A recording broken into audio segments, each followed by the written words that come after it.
Everybody. People always talk these days about profound change in America, but I wonder whether some things have stayed the same. Certainly, our fetishization of drugs and the war on drugs.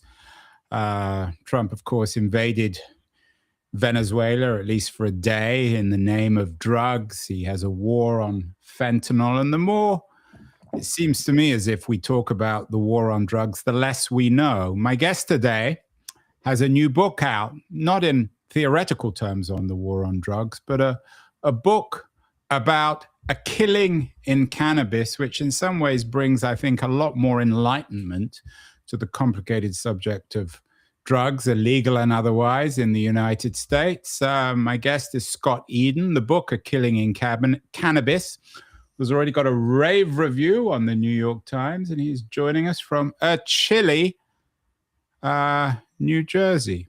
Scott, congratulations on the new book, especially the New York Times review. Thank you so much. I don't want to get too theoretical with you, but do you agree with me that there's a lot of nonsense in America talked about drugs? Yeah, I mean, there's a lot of nonsense talked about just about every subject. But particularly drugs and this obsession with war on it, of stopping it coming into the country and all the rest of it. Yeah, I mean, it's always been this whack-a-mole. I mean, really, is it ever going to be, staunched completely? No. And it's done, I mean, it's obvious that it's done more damage, the war on drugs, than problems it's solved. And the book, A Killing in Cannabis, focuses obviously on the weed business, which is somewhat supposed different. to be legal, right? So tell me the story. It's a remarkable story, and of course, like many remarkable stories, it's a true story. Yes, it is. Yeah, and set in California, in Santa Cruz, California, and it takes place. Beautiful Santa Cruz. We were talking about it before we went live. One of my favorite. I'm in San Francisco. One of my favorite places outside San Francisco. It's very much of the Bay Area, but it's a story about and here's another part of the Bay Area. It's a story of a tech executive who, along with, there's a whole wave of people from like the Silicon Valley kind of world, business world, who decided to found cannabis startups when California recreationally legalized in 2016 by the plebiscite, the voting measure in the same year as Trump was elected for the first time around. But that like sparked this huge wave of people, who would try to get then licenses to create cannabis companies. And the person at the center of the story, the ultimate victim of the murder, was named Tushar Atre. Yeah, he sounds like a rapper to me, although of course he wasn't. Or like many rappers, he ended up murdered, but that's another story. He was a well-respected by his peers, a tech entrepreneur. He had his own company, AtreNet. He was sort of in the internet side of the business. He had come out to Santa Cruz. He was actually grew up in Westchester County, outside New York City. His mother up the road from you. Should we not let East Coasters come to California? They're going to turn into drug criminals of one kind or another. Too late for that. I mean, people come to Silicon, especially in the .com boom. People were coming from all over, and it's sort of a reprise, right? Like here, he came to the Bay Area to participate in the .com boom when he was pretty young. He's still in his 20s. Is he a good guy with this Tushar? He looks a little like a rapper. Certainly he's not around anymore. He has the name of a rapper. Was he a classic bro entrepreneur? What distinguishes him from wave after startup entrepreneurs that come to Northern California? He was of Indian American heritage. His mother was, and both his parents were from India. His mother, though, was a really well-known computer scientist, like database engineering, and she worked for IBM for many years, and she kind of helped him create this company in the Bay Area when he was just starting out in the late 90s. And it was a company that's like one of the first to design websites for companies, many of which were Silicon Valley startups themselves. and so he was sort of in early on that. And his So he like, was like the original Levi's in the gold rush. He was selling the picks to the miners. sort of, yeah. I mean, he designed what his company designed websites essentially, and then where it was sort of the marketing and design side of that first wave of internet. But the company, was successful and exists to this day. And he was running that, and then made a lot of money, and did very well, and then lived in Santa Cruz on Monterey Bay. Was a big surfer, and then like many others, was drawn though when cannabis when it was finally recreationally legalized in California in 2016. He, along with many others, saw a huge opportunity. Is there a moral quality to this story? I mean, so far he sounds just another tech bro, comes out, starts a web design company, successful, lives in Santa Cruz where many of the tech community live, and then sees a legal opportunity with cannabis, which, as you know, was legalized. So where's the moral story here, Scott? Well, I mean, in many ways, Tushar was a kind of product of Silicon Valley. So he didn't have an MBA, but certainly he came from that ruthless, capitalistic, we must disrupt. We're always seeking the next giant opportunity. And they saw that, people like Tushar and guys like him saw that in cannabis. I mean, cannabis legalization in California was in many ways, a kind of, it's really the connections to the tech industry are deep. I mean, Sean Parker, the Facebook early investor, the Napster guy, he essentially bankrolled Prop 64, the ballot initiative. Yeah, I think Parker is also notorious for having his wedding in the Redwoods and trashing the place up a little bit. Oh, I didn't know Probably about that. There was some drugs involved there too. So I'm guessing that the main character at the heart of your story, Tushar, used words like scale a lot. Did he want to become the Mark Zuckerberg or the Jeff Bezos of this new cannabis business? I mean, he certainly had ambitions to create a sophisticated cannabis company. He chose, there's these different sectors of the weed business you can grow. Obviously, it's just agriculture, retail, but he chose to get into manufacturing, which is essentially, the creation of hash oil, where you're extracting the essential oils, or the THC in its purest form from the plant. It's sort of the heir to the tradition of hashish making, which was taking the high THC resins on the plant and creating a consumable, smokable product from that. It's ancient, but this is done in like a chemical in a lab, in a laboratory, and if not done properly, it's dangerous. So Tushar decided to get into that area, and he had ambitions of holding out until there's FDA approval for cannabis-based medicines, and so he was sort of angling to become the idea of isolating various cannabinoids, which is cannabis is a very complex substance filled with many different kinds of molecules that are not well understood, in addition to THC, and so he was really sort of going off into this kind of scientific angle. And this wasn't, of course, new. I mean, I know in the book you talk about the intellectual genealogy, not just of Silicon Valley, but of this entire subculture. Ken Kesey, of course, who wrote One Flew Over the Cuckoo's Nest, very much involved with Stanford in the area, very influential of his time. Stuart Brand. I mean, this was in the water, in the air in Northern California, wasn't it? Big time. I mean, in many ways, the cannabis industry we know today was given, was birthed by the counterculture in California in the 60s. And one of the epicenters of the counterculture was the Bay Area, or maybe, and certainly not just San Francisco, but Santa Cruz as well. And Kenny Casey was one of the founding fathers of the counterculture. And Brand, they seem to be high most of the time. Kesey, that's what.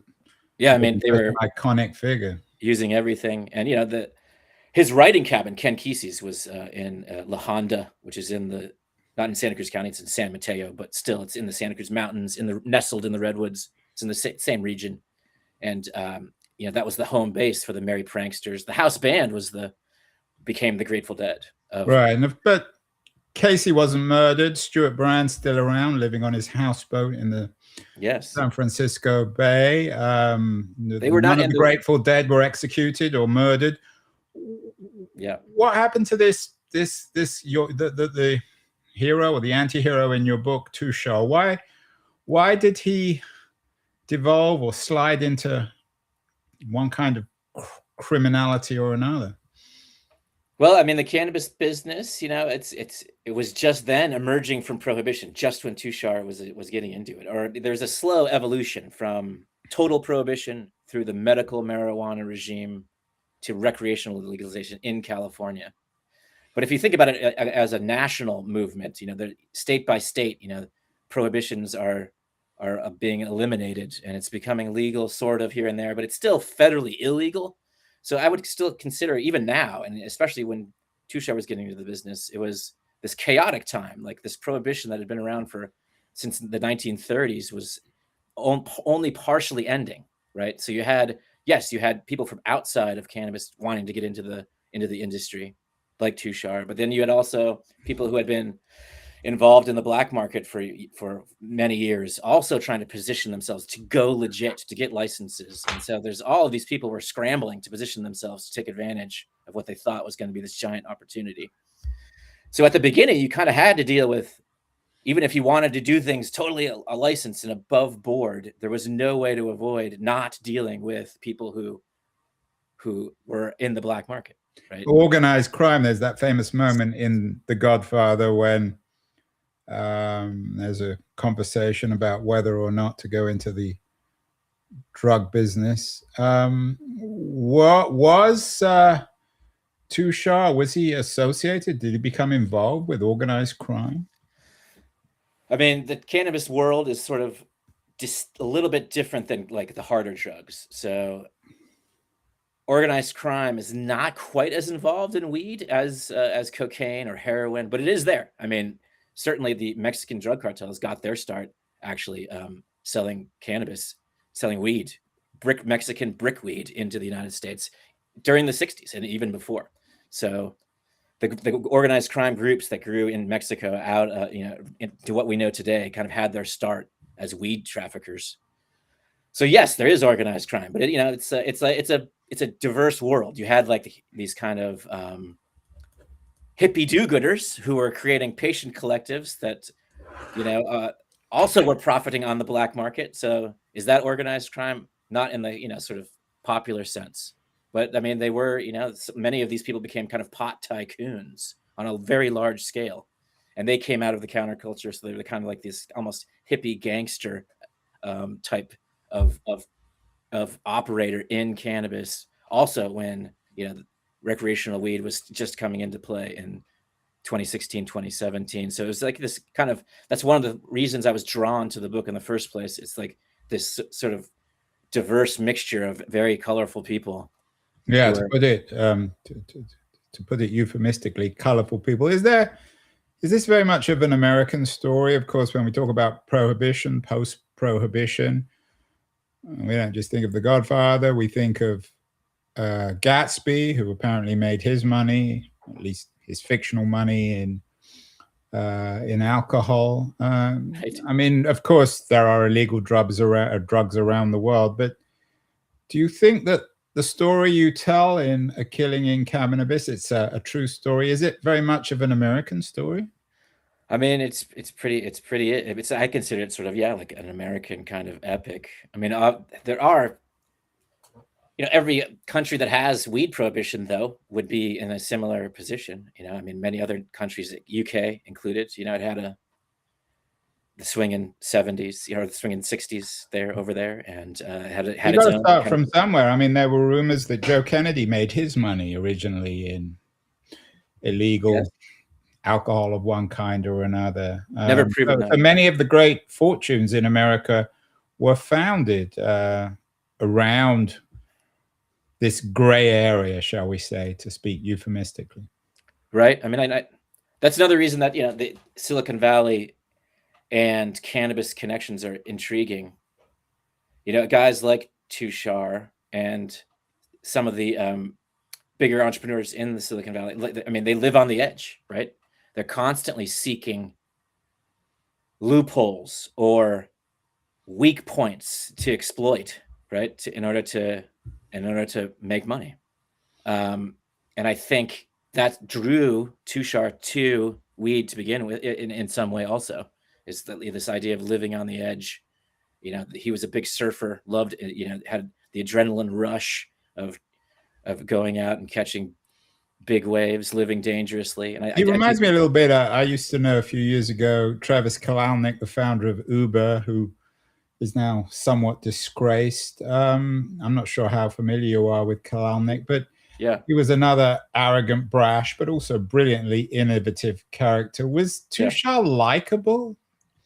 I mean, yes, he has.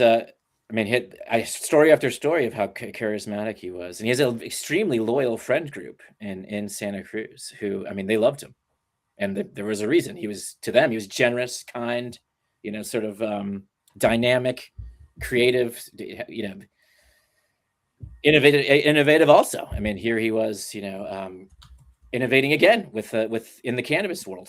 You know, so they saw this this brilliant kind of business and you know, entrepreneur and founder, who, you know, he was artistic, you know, also soulful. You know, I mean, he was sort of like one of these kind of hipster executives that the Bay Area has. Did he? He sounds to me as if he had a kind of a Tony Hsieh quality. Tony Hsieh being the founder of Zappos, he made hundreds of millions of dollars from selling his company to Amazon, and he had a tragic death.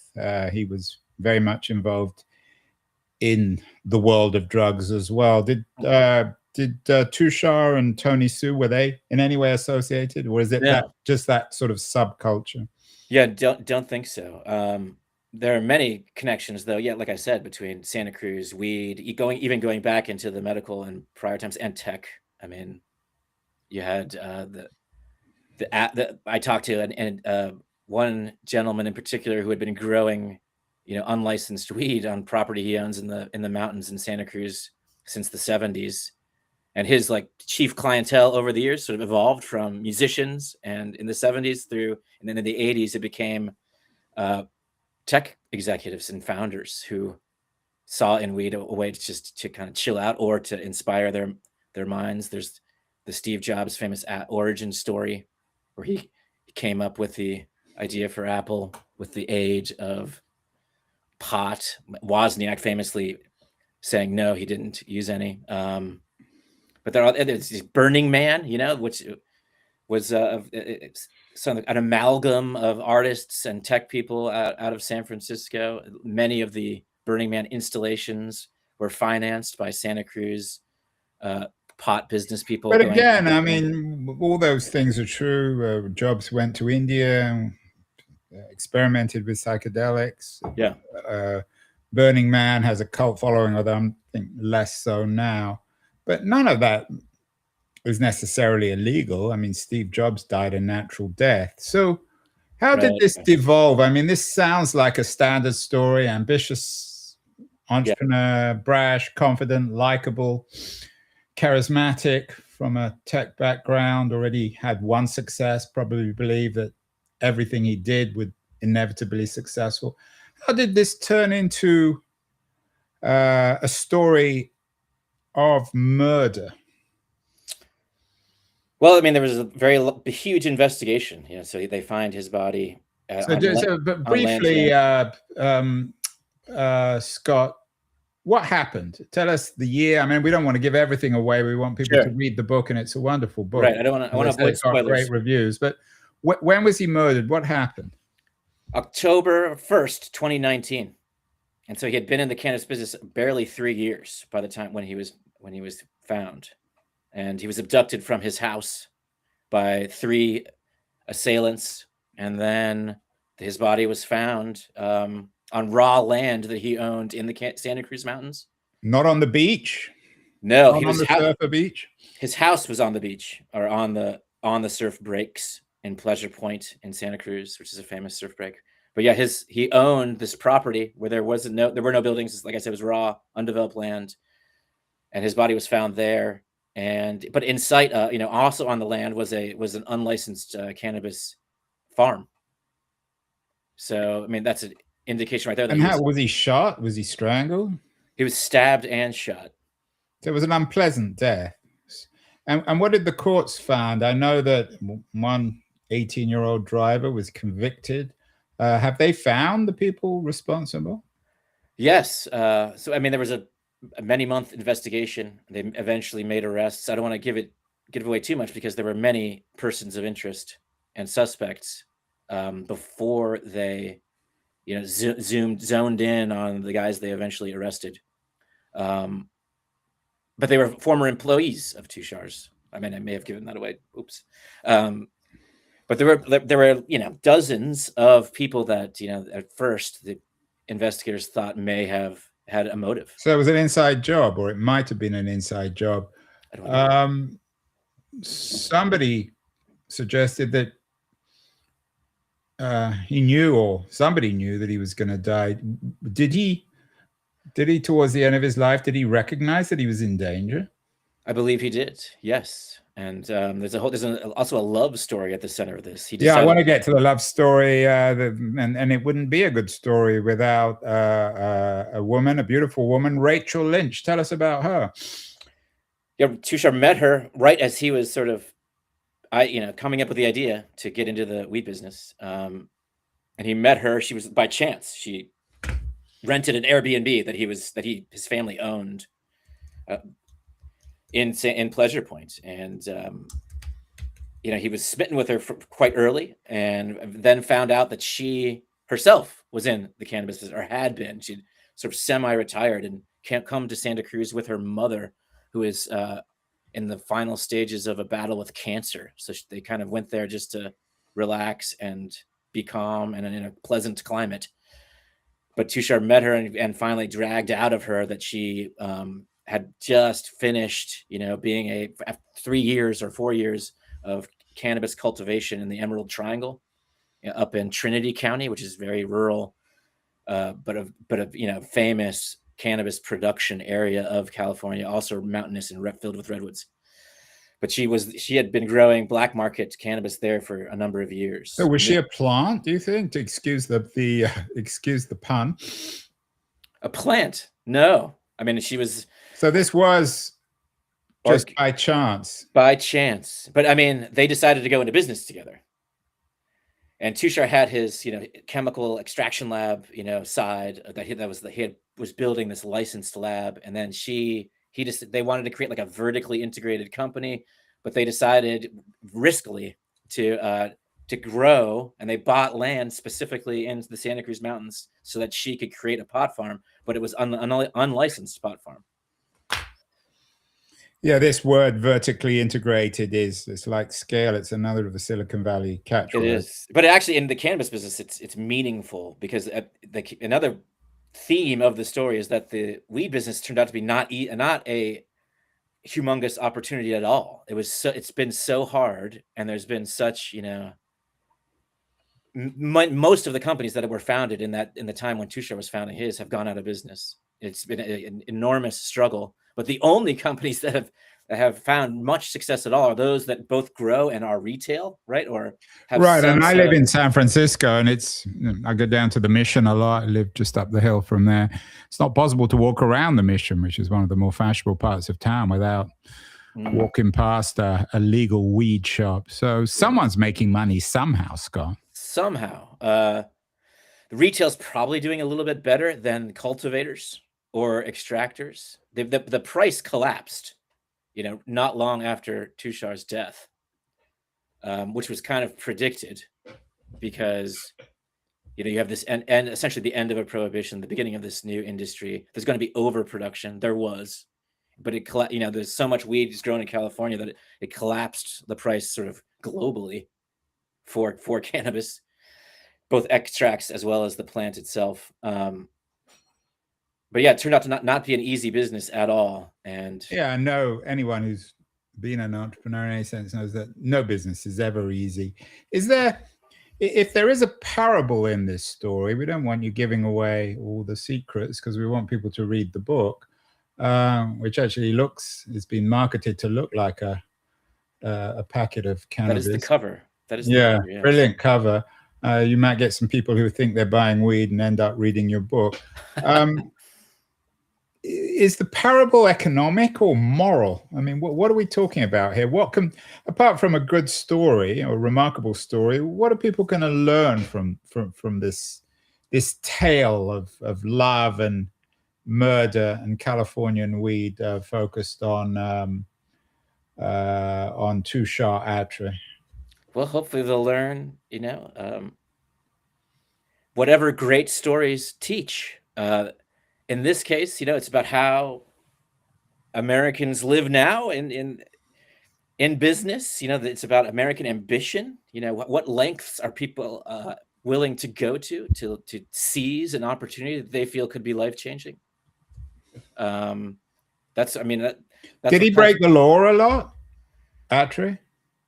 And any number of times. That's right. I mean, he felt he had to do so in order to create the legal company. I mean, that's another theme, is the symbiotic relationship between the black market in weed and the legal market as it's structured now. So it's a very gray divide. Well, they can't exist without each other. There's a divide, but it's permeable. And you go back and forth. Like most of the companies in California that are legal today wouldn't exist without the black market. They can only keep the lights on by selling into the national black market. Weed is still federally illegal. There's no interstate commerce. That is by definition illicit to trade between states. Is that good or bad? Are you suggesting in the book that maybe there needs to be, either you go, I mean, I used to work with a guy who always used to have this phrase, I love it. It said, you can't be half pregnant. Is America trying to be half pregnant when it comes to the weed business?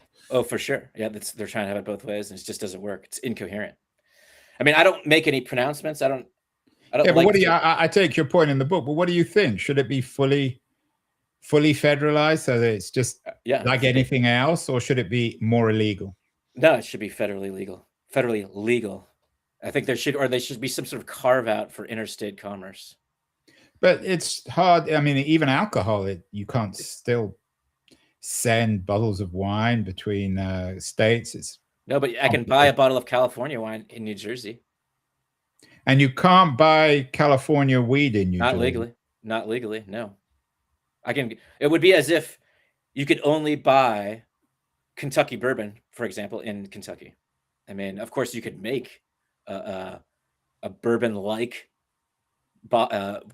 whiskey in New York State, but I mean, people would still want the Kentucky thing, and there would be a black market to serve it. A Google or a Facebook, a winner-take-all weed company, that you're always going to have local companies? I think so. Maybe on the retail side, there would be a way to build like a giant, operator once it does become, or, if interstate commerce becomes legal. I mean, big ag will take over too. I mean, like the concepts of agriculture, big ag will take over, and it'll be much more efficient, and the price will go even farther, will fall even farther than it has, since California legalized. As more and more calls to legalize psychedelics, we talked about Ken Kesey, who was one of the pioneers of psychedelics. What does your book tell us about that? To beware of too much permissive legalization, or perhaps to push for more legalization? I mean, if anything, to push for more. I mean, the black market exists only because we've decided that this form of trade should be illegal, right? But I don't get into psychedelics too much into the book. No, I take your point, but I'm talking in terms of broader lessons of the book, of your true story. I mean, for sure, that would be one of them. Yeah, like this sort of why do black markets exist at all, and sort of figuring that out. Like, it's I mean, obviously, I know that these things need to be regulated, though. Once they are legalized, people are taking them into their bodies. That's a whole other subject that needs to be debated and clarified. Legalization is supposed to have increased the transparency of how weed is grown, and there was supposed to be there is a testing regimes where we know the potency, we know what's being used in the cultivation, but there's some evidence that suggests that, pesticide use is even worse now than it may have been in the medical 215 medical marijuana era. So, I mean, it's really not succeeded. The whole thing probably needs to be rethought from the ground up. You describe in a Rolling Stone piece that he was executed. How have the police performed? Sometimes the police don't come out of these books looking very smart or very decent. Did the police come through? How did they respond to this murder? They did an exhaustive investigation. They came out looking pretty well. I mean, it was done by Santa Cruz County Sheriff's Department, which, it was the homicide detectives, their own sort of small homicide detective unit that conducted the probe, and they it took 8 months before arrests were made, but they had a lot of suspects to get through, and they found their guys. 4 of whom, there were 4 eventually arrested. 3 have been on trial already. This 4th is like the trial I think is ongoing right now. So I wasn't able to finish the book before it was fully adjudicated, the case. Scott, there was a killing, another sort of assassination in San Francisco a couple of years ago of another prominent tech executive, and a lot of the tech people jumped to conclusions, assuming that this guy had been murdered on the street by a drug dealer or some other crazy person. As it turns out, it was an inside job. Was there a lot of after the death, what you call the execution of Tushar? Was there a lot of paranoia within the tech community about what actually happened? In the tech community and the weed community, for sure. There's just a lot of paranoia that saturates that world just organically. I mean, there's just paranoia all over because it's coming out of this illegal, people had to be a fear legally from the police, and they had to fear each other. In the tech world too, there were so many tech people getting into the cannabis business that they were encountering interesting people all along the way. I mean, that's one of the reasons Tushar's murder interested me. The story of it was that it sort of opened a window into this secret world, this kind of portrait of a community in this unprecedented transition out of the prohibition. So you got to meet, as you followed Tushar's career in cannabis, he sort of had interaction after interaction with different levels of the cannabis industry. It's almost like a picaresque novel where he's moving through, the levels of the society of cannabis and tech at the same time. Were you ever nervous researching? You did it extensively. I know you spent a lot of time in Santa Cruz talking to a lot of different people. Were you ever nervous about researching and writing this book? At times, yes. But on the other hand, maybe the paranoia is contagious. At times I felt like I couldn't decide whether the paranoia of some of the people that I was talking to was rubbing off on me sort of irrationally, or whether it was rational to be afraid. I mean, at one point I did have someone say, don't dig too deep in this specific group of people, or don't look too deeply, don't try too hard to figure out what's going on there. And then, of course, there was pretty early on in the reporting of the book, I got a pretty explosive tip that caused some nervousness for sure, as I was trying to convince people to talk to me about it, but also, where do you know? Who do you know who you're talking to? Like, there's this kind of question always through my mind: is this person telling me the truth? Are they connected to this dangerous group in a way that I am not going to realize?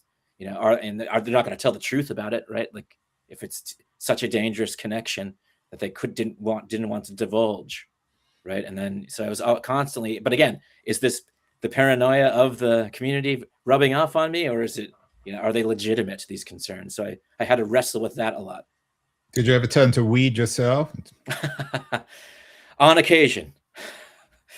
Finally, Scott, the book is already, as I said, being described as a classic. It's got some wonderful reviews. It's called A Killing in Cannabis.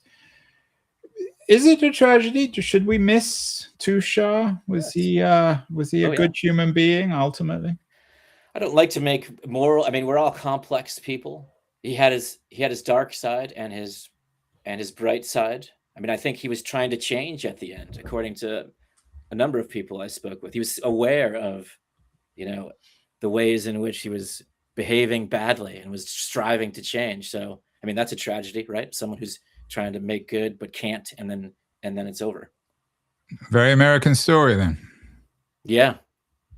Well, there you have it. Scott Eden, the author of A Killing in Cannabis. As I said, it's already big hit. Got great review in the New York Times, which described it as an exhilarating, drug-fueled true crime thriller, very much suited for our age of true criminality. Scott, congratulations on the new book. Thank you, Andrew. And good luck. I hope you don't get tracked down. I'm sure I'll be okay, but I appreciate it.